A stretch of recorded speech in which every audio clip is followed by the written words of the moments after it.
It's 30% of Syria's territory that can tip the balance of power. The northeast was America's zone of influence in this divided country. It will soon pull out its forces, abandoning longtime allies, the YPG, the Syrian Kurdish armed group. I think the Trump decision is going to force YPG not only to seek allies and protectors in Europe, and perhaps a closer relationship with Russia. But at the end of the day, they will have to approach and perhaps intensify their already underway talks with the Syrian government in Damascus. The YPG-dominated Syrian Democratic Forces is reaching out to the Syrian government and Russia, the main power broker in Syria, to prevent a possible Turkish military offensive or takeover of territory. The U.S. has said it is going to coordinate its pullout with Turkey, a signal that Turkish troops or its local allies will move in. There is a new relationship between the NATO allies after years of disagreement over Syria. But the warming of ties is testing Russian-Turkish cooperation.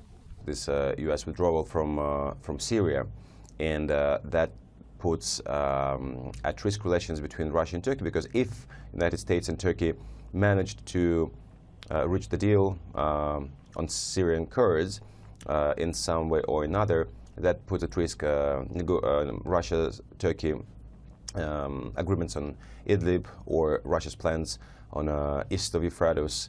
It also it's not clear how Turkey will further behave itself in Astana format. Russia, Turkey and Iran have been closely working together on Syria within what is known as the Astana format. Over the years, the U.S. has repeatedly tried to pull Ankara away from that alliance. If the US hands over the area to Turkey, it will not be good for Iran. So now Turkey will be on a collision course with Iran. The US decision to withdraw could result in shifting partnerships.